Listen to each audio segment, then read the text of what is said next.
Hello everyone, commerce exclusive YouTube চ্যানেলে তোমাদের প্রত্যেককে আরও একবার স্বাগত জানাই। আজকে আমাদের কমার্স ওয়ারিয়ার্স ব্যাচের ডে 3। যারা আগের দুটো ক্লাস তোমরা করেছো তোমরা জানো, আমরা আগের দিন করেছিলাম ট্রায়াল ব্যালেন্স, অর্থাৎ যেই ধরনের প্রশ্নগুলো আমরা সচরাচর পরীক্ষাতে পেয়ে থাকি সেই ধরনের প্রশ্নগুলো আমরা আগের দিন থেকে স্টার্ট করেছি। তো আজকে আরও একটা টাইপ আমরা দেখাবো, তোমরা আমাদের সাথে জুড়ে থাকো।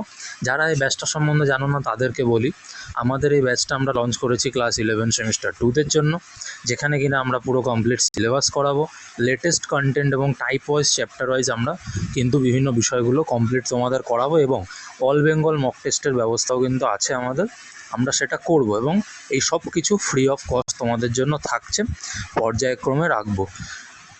তো তোমাদের দায়িত্ব কি, যে তোমরা মন দিয়ে ক্লাসগুলো করো যাতে তোমরা পরবর্তী সেমিস্টারে ভালো রেজাল্ট করতে পারো। আগে কি হয়েছে ভালো খারাপ সেগুলো ভেবে কোনো লাভ নেই, পরবর্তী সেমিস্টারের জন্য প্রিপেয়ার করো নিজেকে, কারণ পরবর্তী সেমিস্টারে তোমাদেরকে ভালো রেজাল্ট করতেই হবে। আর পরীক্ষার আগের দিন পড়াশোনা করে কিছু হবে না, প্রথম থেকে হাল ধরো, ঠিক আছে? তো শুরু করা যাক আজকে।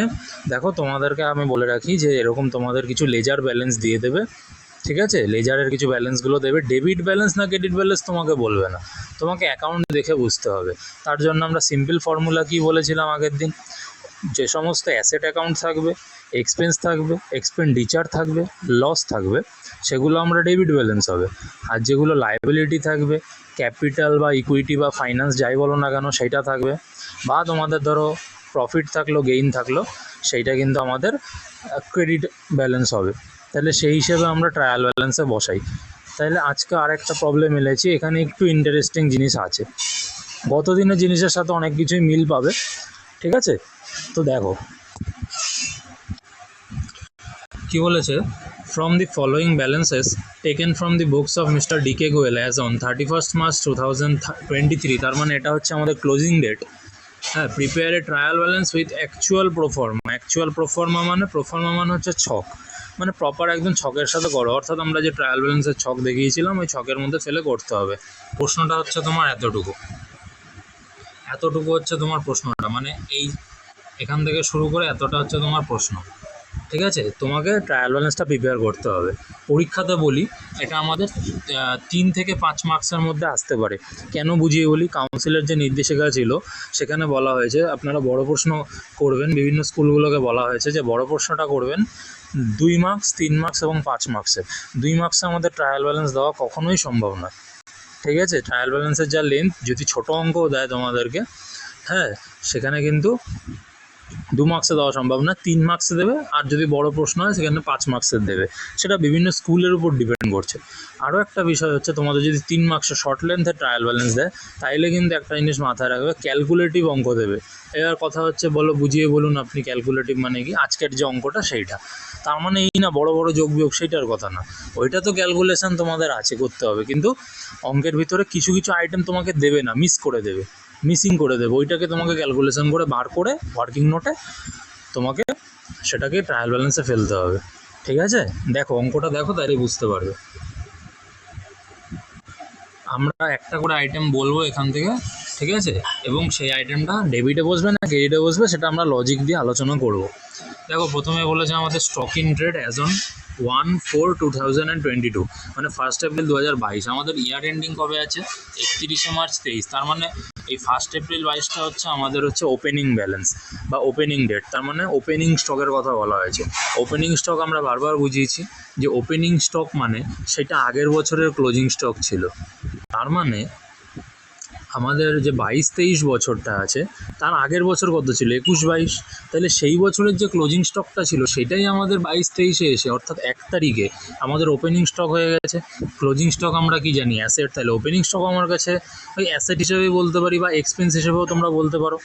কথা বুঝতে পেরেছো? তার মানে কি ডেবিট ব্যালেন্স হবে সোজা কথায়, তাহলে ওটা ডেবিটে বসবে। পারচেজ আমরা জানি প্রত্যেকে যে এক্সপেন্স, সেটা আমাদের ডেবিটে বসবে। সেলস মানে জানি আমরা কি, সেলস দিয়ে ইনকাম হয়, আমাদের রেভিনিউ জেনারেট হয়, তার মানে সেটা আমাদের কিন্তু ক্রেডিট হয়ে যাবে। ওয়েজেস আমাদের এক্সপেন্স, আমাদের শ্রমিকদেরকে ওয়েজেস দিতে হচ্ছে, ডেবিট ব্যালেন্স। স্যালারিজ আমাদের এক্সপেন্স, আমাদের এমপ্লয়ীদের স্যালারি দিতে হচ্ছে, তো সেটাও আমাদের ডেবিট ব্যালেন্স। রিপেয়ার্স, আমি কোনো কিছু সারাই করছি, তাহলে আমার খরচা হচ্ছে কি না, পয়সা যাচ্ছে কি না ব্যবসার থেকে, ক্যাশ আউটফ্লো হচ্ছে কি না, এক্সপেন্স হচ্ছে, তো তার মানে ওটা হচ্ছে আমার ডেবিট ব্যালেন্স। আচ্ছা, কমিশন রিসিভ বলছে এই রিসিভ হয়েছে, তার মানে কি ইনকাম হয়েছে বা গেইন হয়েছে, তাহলে এটা ক্রেডিট ব্যালেন্স হয়ে যাবে। সানডে ডেটর্স আমরা বলেছি অ্যাসেট, এটা ডেটর্স আমাদের অ্যাসেট। আমরা ক্রেডিটে মালপত্র সেল করছি আমরা খরিদ্দারদের, তো তাহলে তাদের থেকে আমরা টাকাটা পাই, তো তাহলে আমরা ডেটর্সকে অ্যাসেট সাইডে বসাই, তাহলে ডেবিট ব্যালেন্স। ক্রেডিটর্স হচ্ছে উল্টোটা, আমরা কোনো ব্যক্তির থেকে ধারে আমরা মালপত্র কিনছি, তাহলে সেই ব্যক্তিকে আমরা টাকা দিতে বাধ্য, তাহলে তিনি আমাদের লাইবিলিটি সাইডে বসবেন। অর্থাৎ লাইবিলিটি সাইড মানে অ্যাসেট সাইড, লাইবিলিটি সাইড কোন পরিপ্রেক্ষিতে বলছি, ব্যালেন্স শিটের পরিপ্রেক্ষিতে বলছি, এগুলো ফাইনাল অ্যাকাউন্টে করাবো। কিন্তু সেই অর্থে যদি আমরা বলি লাইবিলিটিস হচ্ছে, তার মানে আমরা ক্রেডিট ব্যালেন্স, ওই যে আমরা দিয়েছিলাম টিপস তোমাদেরকে, ব্রহ্মাস্ত্র টিপস বলে আমরা লিখে দিয়েছিলাম, সেইখানে রুল দিয়েই হচ্ছে অঙ্কগুলো। আচ্ছা, তারপর দেখে নিই ক্যাপিটাল। ক্যাপিটাল আমাদের ইকুইটি বা ক্যাপিটাল আমরা বলেছি ক্রেডিট ব্যালেন্স হবে। তারপর আছে ড্রয়িংস। ড্রয়িংস হচ্ছে ব্যবসার মালিক, তিনি তার ধরো ব্যক্তিগত কোনো প্রয়োজনে ব্যবসার থেকে টাকা অথবা ব্যবসার যে মালপত্র আছে সেইটাকে তুলে নিল, তার মানে সেটা ব্যবসার কাছে একটা এক্সপেন্স, তার মানে হচ্ছে যে এটা আমাদের ডেবিট ব্যালেন্স হবে। ঠিক আছে, নেক্সট হচ্ছে রিটার্নস ইনওয়ার্ড এবং রিটার্নস আউটওয়ার্ড। এটা বারবার বলেছি, যেগুলিই ফেলবে না। রিটার্ন ইনওয়ার্ড এবং আউটওয়ার্ড শব্দ দুটো দিয়ে মনে রাখবে। ইনওয়ার্ড মানে হচ্ছে ইন হচ্ছে ব্যবসায়, তার মানে আমি মালপত্র কিনেছিলাম, বিক্রি করেছিলাম ব্যবসায়, ওটা রিটার্ন এসে গেছে। রিটার্ন ইনওয়ার্ড মানে রিটার্ন হয়েছে ইনওয়ার্ডে, ব্যবসায় মালপত্র এসেছে, তার মানে আমি সেল করেছিলাম ক্রেডিটে। অবশ্যই এগুলো ক্রেডিটে সেল হলে বা ক্রেডিটে পারচেস হলেই রিটার্নটা হয়, ক্যাশে হলে সাধারণত রিটার্ন হয় না, তবে হতে পারে, সেটা পরিস্থিতি বিশেষে। তবে এখানে তোমরা বোঝো যে রিটার্ন ইনওয়ার্ড মানে আমি মালপত্র বিক্রি করেছিলাম, ব্যবসায় আমার ইন হলো, তার মানে কি আমার ওটা লস হয়ে গেল, তার মানে ওটা ডেবিট ব্যালেন্স। আর আউটওয়ার্ড মানে কি রিটার্নটা আউট করে দিলাম, মানে ব্যবসার থেকে মালপত্র চলে গেল, তার মানে আমি ব্যবসা কারোর থেকে মালপত্র ধারে কিনেছিলাম, সেইটাকে আমি রিটার্ন করে দিচ্ছি এখন, তার মানে সেটা আমার গেন, তাই না, সেটা আমার গেন হয়ে গেল এইভাবে, তাহলে ওটা ক্রেডিট ব্যালেন্স হবে। এইভাবে মনে রাখবে, নাহলে এটা অনেকে গুলিয়ে ফেলে। নেক্সট হচ্ছে ক্যারেজ ইনওয়ার্ড এবং ক্যারেজ আউটওয়ার্ড। এটার আবার লজিকটা আলাদা। তোমরা ভাবতে পারো যে ক্যারেজ ইনওয়ার্ড মানে হচ্ছে ক্যারেজ ইন হচ্ছে, আউটওয়ার্ড মানে আউট হচ্ছে। যুক্তিটা ঠিক। ক্যারেজ ইনওয়ার্ড মানে কি, আমি কোনো মালপত্র কিনেছি, সেইটার জন্য আমাকে গাড়ি ভাড়া দিয়ে মালপত্রটা আনতে হলো, ধরো গাড়ি ভাড়া আমার 100 টাকা 200 টাকা গেল, সেটা ক্যারেজ ইনওয়ার্ড, তাহলে এক্সপেন্স কিনা, তাহলে সেটা ডেবিটে বসবে। আর ক্যারেজ আউটওয়ার্ড জিনিসটা কি, ক্যারেজ আউটওয়ার্ড হচ্ছে যে আমি ধরো মালপত্র বিক্রি করেছি কোনো পার্টিকে, সেই পার্টিকে বললাম তোমার চিন্তা করতে হবে না, আমি গাড়ি ভাড়া দিয়ে পাঠিয়ে দেবো তোমার। এটা ধরো অনেকটা মালপত্র একসাথে কিনেছে, সেলটা প্রচুর হয়েছে আমাদের, আমরা তখন কি কাস্টমারকে বলি যে অমুকদা তাহলে তোমার চিন্তা করতে হবে না, গাড়ি ভাড়া আমরা গাড়ি ব্যবস্থা করে পাঠিয়ে দেবো, তুমি বাড়ি যাও, নিশ্চিন্তে বাড়ি যাও, কোনো সমস্যা নেই। তো সেক্ষেত্রে আমরা কি ক্যারেজ আউটওয়ার্ড, অর্থাৎ মালপত্রটা পাঠাতে গেলে, বিক্রি করতে গেলে ক্যারেজ আউটওয়ার্ড হচ্ছে, সেই জন্য আমার যে খরচ, আরে খরচ তো হচ্ছে আমার এক্সপেন্স, মানে কি বলেছি ডেবিট ব্যালেন্স, তাহলে দুটোই ডেবিট হবে এখানে, দুটোর মধ্যে গুলাবে না। Return inward outward, carriage inward outward দুটো আলাদা, ঠিক আছে। ক্যারেজ ইনওয়ার্ড আউটওয়ার্ড দুটোই ডেবিট হয়, রিটার্ন ইনওয়ার্ডের ক্ষেত্রে আমাদের হয় ডেবিট, রিটার্ন আউটওয়ার্ডের ক্ষেত্রে হয় আমাদের ক্রেডিট। যুক্তি দিয়ে আমি কিন্তু বোঝালাম তোমাদেরকে। Next furniture. ফার্নিচার অ্যাসেট আমরা জানি, ফার্নিচার আমাদের হচ্ছে ডেবিট ব্যালেন্স। মোটর কারও আমাদের অ্যাসেট, ওটাও debit balance. Cash in hand আমাদের asset, debit balance. Bank overdraft credit balance. Cash at bank বা ব্যাঙ্ক ব্যালেন্স আমাদের ডেবিট হয়, ওটা অ্যাসেট। আর উল্টোটা হচ্ছে ব্যাঙ্ক ওভারড্রাফট। তার মানে কোনো ব্যবসায়ী, যারা জানো না তাদের ক্ষেত্রে বলি, কোনো ব্যবসায়ী ধরো ব্যাঙ্কে আছে ধরো 50,000 টাকা, তিনি ব্যাঙ্ক থেকে তুলে ফেলেছেন 80,000 টাকা। তুমি বলবে এবার এটা আবার হয় নাকি? হ্যাঁ, ব্যবসায়ীদের ক্ষেত্রে এই পলিসিটা আছে। তো সেক্ষেত্রে উনি কত টাকা এক্সট্রা তুললেন? 30,000 টাকা। তাহলে সেইটা ওনাকে পরে পরিশোধ করতে হবে ব্যাঙ্ককে, তাই জন্য সেটা তার লাইবিলিটি মানে ক্রেডিট ব্যালেন্স। তাহলে সেটা হচ্ছে ব্যাঙ্ক ওভারড্রাফট, অতিরিক্ত ড্রাফট করে ফেলেছি, ঠিক আছে। নেক্সট হচ্ছে ইনভেস্টমেন্ট এই ব্র্যাকেটে @12% PA, এই অঙ্কের ক্ষেত্রে লাগবে, কারণ পরের আইটেমটা দেখো ইন্টারেস্ট অন ইনভেস্টমেন্ট আমরা গ্যাপ রেখে দিয়েছি, তার মানে এটা আমাদেরকে ক্যালকুলেশন করে বার করতে হবে। এইটাই এই অঙ্কের মজা, কিছু কিছু জিনিস আমাদেরকে এরকম আননোন দিয়ে দেবে, তাই অঙ্কটা লেন্থ দেবে ছোট, এরকম আননোন জিনিস দিয়ে দেবে। তাহলে তো গতকালের আইটেমগুলোই সব আছে, তাহলে আবার অঙ্ক করানোর মানে কি? গতকালের আইটেমগুলো অ্যামাউন্ট চেঞ্জ করে বসিয়ে দিতে পারতাম। আজকে এটা দিলাম কেননা ইনভেস্টমেন্টে যে টাকাটা আছে সেটার উপর ইন্টারেস্ট ক্যালকুলেশনটা আমাদেরকে করতে হবে, ওটাই এখানে শেখার জিনিস, আর কিছুই না। তাহলে ইনভেস্টমেন্ট যেটা আছে ইনভেস্টমেন্ট, সেইটা আমাদের অ্যাসেট হয়, তাহলে সেটার হবে ডেবিট ব্যালেন্স, 20,000টা ডেবিটে বসবে ট্রায়াল ব্যালেন্সে। আর ইন্টারেস্ট অন ইনভেস্টমেন্টটা ক্যালকুলেশন করব 20,000 যেটা আছে ইনভেস্টমেন্টের ভ্যালুটা, আমাকে এখানে কোনো ডেট বলেনি, তাইলে আমি সবসময় অ্যাজাম্পশন করব আমার যে ইয়ারের ফার্স্ট আছে অর্থাৎ বছরের প্রথম তারিখ ইনভেস্টমেন্টটা করা হয়েছে বা পারচেস করা হয়েছে বা টাকাটা ইনভেস্ট করা হয়েছে বছরের ফার্স্ট তারিখে, তাহলে সেই তারিখ থেকে ক্যালকুলেশনটা করবো ইন্টারেস্টের। তাইলে কি হলো, উটকো ঝামেলাগুলো রইলো না, 6 মাস 3 মাস 4 মাস ঝামেলা রইলো না। আর একটা জিনিস, এখানে যখন পার্সেন্টেজ পিএ কথাটা বলা থাকবে, দুটো জিনিস, একটা হচ্ছে পার্সেন্টেজ আর একটা হচ্ছে পার্সেন্টেজ পিএ। পার্সেন্টেজ পিএ মানে হচ্ছে পার্সেন্টেজ পার অ্যানাম, সেখানে আমাদের মাস বা দিনের ফ্যাক্টরগুলো আসবে, কত মাসে আমার ইনভেস্টমেন্ট হয়েছে তার উপর কত দিনের বা কত মাসের আমরা ইয়েটা পাবো, ইন্টারেস্টটা পাবো, সেইটা ক্যালকুলেশন করার বিষয়। কিন্তু এই অঙ্কের ক্ষেত্রে যেহেতু ডেট বলা নেই, ওটা একমাত্র কখন হবে যখন ডেট বলে দেবে এবং পার্সেন্টেজ পিএ বলবে তখন। কিন্তু এখানে যেহেতু ডেট বলা নেই, আমি ধরে নিচ্ছি বছরের প্রথমে আমি কিনেছি, তাইলে কি সারা বছরের আমার ক্যালকুলেশন হবে। আবার যদি আমি ধরতাম বছরের মাঝখানে আমি ইনভেস্টমেন্টটা করেছি, তাইলে কি হতো, বাকি 6 মাসের হতো আমার ক্যালকুলেশন। আবার যদি ধরতাম ইয়ার এন্ডিংয়ে করেছি, তবে কী হতো, ইন্টারেস্ট ক্যালকুলেশনই হতো না। কিন্তু সেটা তো সম্ভব না, বছরের লাস্টে ধরাটা এই অঙ্কের ক্ষেত্রে পার্টিকুলারলি সম্ভব নয়, কারণ এখানে আমার দেখো বলে মানে জিজ্ঞাসা চিহ্ন যেটা দিয়ে দিয়েছে, তার মানে কোনো একটা ইন্টারেস্ট অ্যামাউন্ট আসবে। অ্যাজাম্পশান আমরা করতে পারি হয় বছরের প্রথমে, নইলে বছরের মাঝখানে, নইলে বছরের শেষে। এই অঙ্কের ক্ষেত্রে বছরের শেষে করা যাবে না, কারণ আমার ইন্টারেস্ট তো কিছু তো বেরোবে ভাই, তাই জন্যই তো জিজ্ঞাসা চিহ্ন দিয়েছে। তাইলে অপশান কী রইলো, বছরের প্রথমে নাইলে বছরের মাঝখানে। তাহলে আমার বছরের মাঝখানে করলে এই অঙ্কের ক্ষেত্রে কী সমস্যা হবে, 6/12 দিয়ে আবার গুণ করতে হবে, অত ঝামেলায় আমি যাবোই না। ধরে নেবো বছরের প্রথমে, তাইলে কী হলো, আমার পুরো বছরের ইন্টারেস্ট হলো, কোনো মাসের ঝামেলাই রইলো না। পার্সেন্টেজ পিএ থাকলে এই জিনিসগুলো তোমাকে খুব খুব খুব সতর্ক থাকতে হবে। তাছাড়াও আমরা পার্সেন্টেজ পিএ দিয়ে মাস হিসেবে ক্যালকুলেশন আমরা দেখাবো, এই অঙ্কের ক্ষেত্রে পুরো বছরের হবে কেন, আশা করি তোমরা বুঝতে পেরেছো। তাহলে আমরা ওয়ার্কিং নোট বলে আলাদা করতে হবে, এটা অঙ্কের লাস্টে হবে ওয়ার্কিং নোট, এবং ওয়ার্কিং নোটে কিন্তু আলাদা করে মার্কস একটা থাকে। সেক্ষেত্রে তোমরা দেখো এরকম লিখবে, 1 নম্বর দিয়ে calculation of interest on investment, 20,000 টাকা আমাদের ইনভেস্টমেন্টের ভ্যালু ছিল, তার ওপর 12% পিএ বলা ছিল। হ্যাঁ, এখানে 12%ই আমরা শুধু করব, কারণ আমরা এখানে লিখে দিতে হবে এই কথাটা, assume that investment was made on accounting opening date, অ্যাকাউন্টিংয়ের ওপেনিং ডেটে করা হয়েছে। তাইলে কী হলো, আগামী 12 মাসের জন্য আমার ইন্টারেস্ট ক্যালকুলেশন হলো। আর 12 মাস মানে কি, এখানে 12 মাস মানে হচ্ছে গুণ 12/12, তার মানে কি কেটে গেল, তো তাই জন্য আমরা লিখিনি। আর যদি 6 মাস হতো তাহলে আমরা কীরকম করতাম, ইন্টু 6/12, তার মানে যা টাকা বেরোতো তার হাফ হয়ে যেত।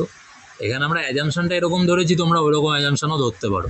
আমরা পুরো বছর ধরে অঙ্কটা করলাম এখানে। তাহলে আমরা ক্যালকুলেশনটা কীভাবে করব, নিচের দুটো শূন্যর সাথে আমরা উপরের দুটো শূন্য আমরা এলিমিনেট করে দেবো, করে দিলাম। তাহলে পড়ে রইলো কত, 12 গুণ 200, 12 গুণ 2 করলে কত হয় 24, 24-এর পাশে এই যে বাকি দুটো শূন্য, এই দুটো শূন্য বসিয়ে দেওয়া, তাহলে কত হলো 2400।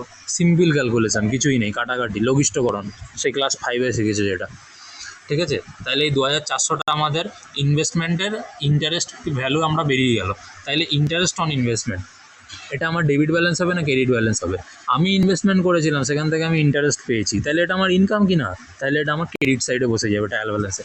তাহলে দেখো ট্রায়াল ব্যালেন্সের ছকটা যারা জানো না, দেখো এখানে একটা সিরিয়াল নম্বর হয়, পার্টিকুলার্স হয়, এলএফ বলে একটা ঘর করবে, এখানে কিছু লিখবে না, ফাঁকা রেখে দেবে, কিন্তু ঘরটা করতে হবে, নাহলে কিন্তু আমাদের যে ছকের যে একটা নাম্বার থাকে, মানে অ্যাকাউন্টস মেনটেনের, অ্যাকাউন্টসের যে ছকটা মেনটেন করার উপরও একটা নাম্বারটা থাকে, সেই নাম্বারটা কেটে নেবে পরীক্ষায়, ডেবিট এবং ক্রেডিট থাকবে, উপরে লিখে নেবে ট্রায়াল ব্যালেন্স অফ, যার নাম থাকবে এখানে মিস্টার ডিকে গোয়েল ছিল।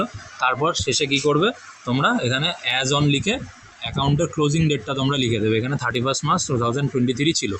আর কি করবে, সিরিয়াল নাম্বার 1 2 3 4 করে বসাবে, আর যত আইটেমগুলো আমরা বললাম পর আমরা বসিয়ে নিয়েছি। এবার হচ্ছে আমাদের যোগ বিয়োগের পালা, যোগ বিয়োগটা সিম্পলি শিখে নাও। প্রথমে আমাদের দেখছি ক্রেডিট দিকে আমাদের আইটেম কম আছে, তাহলে ক্রেডিট দিকে যোগ বিয়োগটা আগে করে নেবো। কীভাবে করবো, আগে লাখের হিসাবগুলো করি, 1 লাখ 2 লাখ 3 লাখ, 3 লাখ রইল আমাদের। তারপর কি করব, হাজারের হিসাবগুলো করব। হাজারের মধ্যে হচ্ছে 20,000, 70,000, 90,000, 90,000, 50,000, 1,40,000, 1,40,000, 1,40,000, তার মানে হলো আমার 4,40,000। 3 লাখের সাথে 1,40,000 4,40,000 হলো। এইবার হচ্ছে কি করব, ছোট ছোট হাজার হিসাবগুলো করব। এখানে যেমন 1,000, এখানে 2,000, 3,000, 3,000, 3,000, 6,000, 6,000, 2,000, 8,000। তার মানে কত হলো? 4,40,000 আর 8,000, 4,48,000। এইবার আমরা করব 100 এর হিসাবগুলো। 800, 600, 1400, 1400, 600 হচ্ছে আমাদের 2,000, 2,500, 2,500, 600, 3,100, 3,500। তাহলে এটার সাথে আরও 3,500 আমরা অ্যাড করে দেব। তাহলে 4,48,000-এর সাথে 3,000 করলে 4,51,000, আর 500 করলে 4,51,500। ক্রেডিট দিকটা আমাদের বেরিয়ে গেল। এবার আমরা বার করব ডেবিট দিকটা। ডেবিট দিকেও সেম, আগে লাখের হিসাবগুলো করব। 1 লাখ, আচ্ছা 1 লাখই আছে, ঠিক আছে। তার সাথে আমরা হাজারের হিসাবগুলো করব। 20,000, 80,000 হচ্ছে 1 লাখ। 1 লাখের সাথে 10 লাখ, 1,10,000। 1,10,000-এর সাথে 20,000, 1,30,000। 1,30,000-এর সাথে 10,000, 1,40,000। 1,40,000-এর সাথে 80,000 হচ্ছে 2,20,000। তার সাথে আরও 20,000, 2,40,000। সাথে এই যে 1 লাখ ছিল, 3,40,000। তাহলে 3,40,000 যেটা আমার, সেইটা আমার রইল 3,40,000। এবার ছোট ছোট হাজারগুলো করব। 8,000, 2,000, 10,000, 10,000, 6,000 হচ্ছে 16,000, 16,000, 6,000, 22,000, 22,000, 4,000 হচ্ছে 26,000, 26 4 হচ্ছে 30, সাথে 37, 38, 38 3 41, 41-এর সাথে এখানে 2,000 ছিল, 43,000, 43,000-এর সাথে আমাদের ছিল 4,000, 47,000। তাহলে 47,000 আরও আমরা করে নিলাম, ঠিক আছে। 47,000 আমরা করে নিলাম। তার মানে কত হলো? 3,87,000, 3,87,000। কোথাও মনে হচ্ছে গন্ডগোল হয়েছে, কোথাও মনে হচ্ছে ক্যালকুলেশনে গন্ডগোল হয়েছে। এক সেকেন্ড দাঁড়াও বন্ধুরা। 1 লাখ, আচ্ছা এখানে হচ্ছে 20,000, 80,000 হচ্ছে 1 লাখ, মানে 2 লাখ, 2 লাখ, 2,20,000, 2,20,000 হচ্ছে এখানে 10 হচ্ছে 2,30,000, 2,30,000-এর সাথে আরও 80 করলে হচ্ছে আমাদের 3,10,000 সম্ভবত। আচ্ছা, ভালো কথা। 3,10,000 আর ওদিকে নাহলে আরেকটা সিম্পল মেথডও করতে পারো, যেটা কিনা তোমরা মাধ্যমিকের সময় ফলো করতে। এই যে লাস্টের সংখ্যাগুলো 0 0 করে এগুলো যোগ করে বসিয়ে দাও লাস্টের 0। তারপরে আসো এই দশকের ঘরে দেখতে পাচ্ছি 6 আছে একটা, আর একটা 4 আছে। 6 4 হচ্ছে 10, তার মানে 0। আবার রইলো হাতে আমার 1, তাহলে 1-এর সাথে এখানে হচ্ছে 7 করলাম 8, 8 2 10, 10 6 16, 16 5 21, 21 4 25, 25 2 27, 27 5 32, 32 4 36, 37, 37-এর পর 8-এ হচ্ছে গিয়ে আমার 45, 45-এর 5 বসলো, হাতে রইলো আমার এবার 4, 4-এর সাথে আমরা কোনটা করব? এখানে হচ্ছে 4 4 8, 8 2 10, 10, 10 3 13, আর কি 14, 14 7 হচ্ছে আমার 21, 21 4 25, 25 4 হচ্ছে 29, 29 6 হচ্ছে আমার 35, 35 6 হচ্ছে 41, 41 আর 2 হচ্ছে 43, 43-এর সাথে আরও 8 যদি করি হয়ে গেল 51, তার মানে 51-এর 1 বসে গেল। হাতে রইলো এবার আমার হচ্ছে 5, হাতে রইলো 5-এর সাথে এবার কোনটা করব? 2, 5 2 7, 7 8-এ হচ্ছে আমার 15, 15 আর 1-এ 16, 16 16 16, 16 2 হচ্ছে 18, 18 আর 1-এ হচ্ছে 19, 19 6 25, 25 8-এ 25 8-এ হচ্ছে 33, 33 2 হচ্ছে 35, তার রইলো 5, হাতে এবার রইলো 3, 3 আর 1-এ এখানে হচ্ছে 4, তাহলে 4 বসে গেল। তো এইভাবেও তোমরা কিন্তু হিসাব করতে পারো। শুধু খেয়াল রাখবে ট্রায়াল ব্যালেন্স যখন সাজাবে না, একটা সংখ্যার নিচে মানে সঠিকভাবে বসাবে। ধরো তুমি বসাচ্ছ হচ্ছে 12,000, ঠিক আছে, তার নিচে 12,000-এর নিচে বসাবে 500, 500টা তুমি এইরকমভাবে লিখলে, তাহলে হবে না। তোমাকে এই শূন্যটার নিচে এই শূন্যটা বসাতে হবে, অর্থাৎ একক দশক শতক এগুলো মেনটেন করে বসাবে, তাহলে যোগটা আরও সোজা হয়ে যাবে। আশা করি তোমরা বুঝতে পেরেছো। ভিডিওটা ভালো লাগলে লাইক করে দাও, চ্যানেলটাকে সাবস্ক্রাইব করে দাও এরকমই নতুন নতুন ভিডিও পাওয়ার জন্য। নেক্সট ভিডিও খুব শীঘ্রই আসছে তোমাদের জন্য, ঠিক আছে। হয়তো সোমবারটা অফ যাবে ভিডিওটা, মঙ্গলবার দিন হয়তো আমরা আবার দেব, এবং তারপরে আমরা কিন্তু দুর্গাপূজাতে অফ রাখছি, ঠিক আছে। সকলের পুজো ভালোভাবে কাটাও, এই আশা নিয়ে আজকের ভিডিও আমরা শেষ করলাম। Thank you so much. Jai Hind, শুভ শারদীয়া।